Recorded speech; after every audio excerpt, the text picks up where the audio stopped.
Juragan telur tewas di tangan sekuriti di Nias, Sumatera Utara hingga temuan 4 jasad kakak beradik yang tewas di dalam rumah kontrakan di Jagakarsa, Jakarta Selatan jadi kasus yang mengemuka dalam sepekan. Simak rangkumannya dalam kasus utama berikut ini.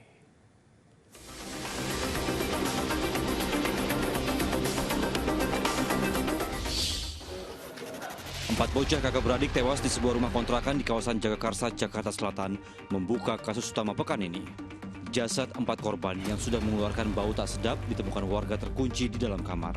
Sementara sang ayah ditemukan di kamar mandi dalam kondisi lemas dan terdapat luka goresan senjata tajam di lengannya. Dari hasil penyelidikan, motif pembunuhan yang diduga dilakukan oleh ayah korban dipicu soal ekonomi.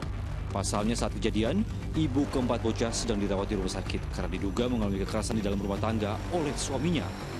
Kini, ayah yang masih dirawat di Rumah Sakit Polri Kramat Jati, Jakarta Timur itu sudah ditetapkan menjadi tersangka. Terungkap, keempat korban tewas karena dibekap satu persatu oleh tersangka. Seorang juragan telur di Nias, Sumatera Utara, tewas dirampok seorang sekuriti perusahaan leasing yang bertugas di sebelah tokonya. Jasad pria 58 tahun itu ditemukan dalam kondisi penuh luka tikam. Di hadapan penyidik, tersangka yang ditangkap karena sempat terekam CCTV mengaku sudah merencanakan perampokan dan menyiapkan sebilah parang dari rumah. Keduanya bahkan sempat terlibat duel hingga akhirnya korban tewas setelah beberapa kali ditikam.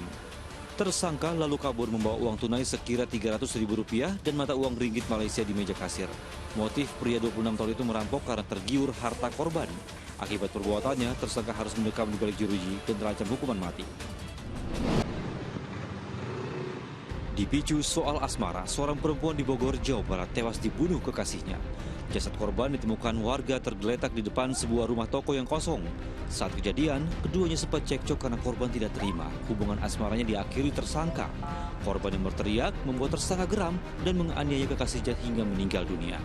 Korban yang tewas lantas dibuang ke ruko kosong di Jalan Semeru.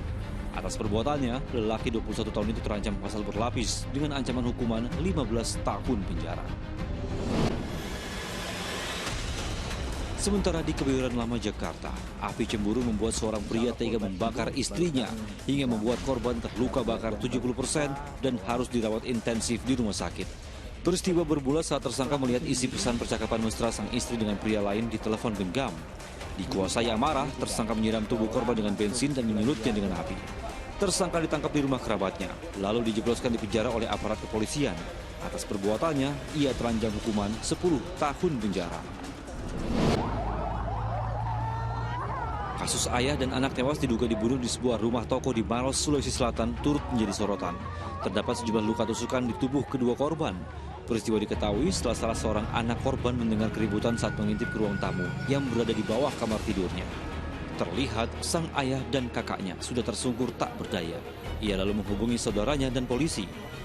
Polisi melakukan olah TKP dan memeriksa sejumlah saksi guna mengungkap pelaku pembunuhan serta motifnya.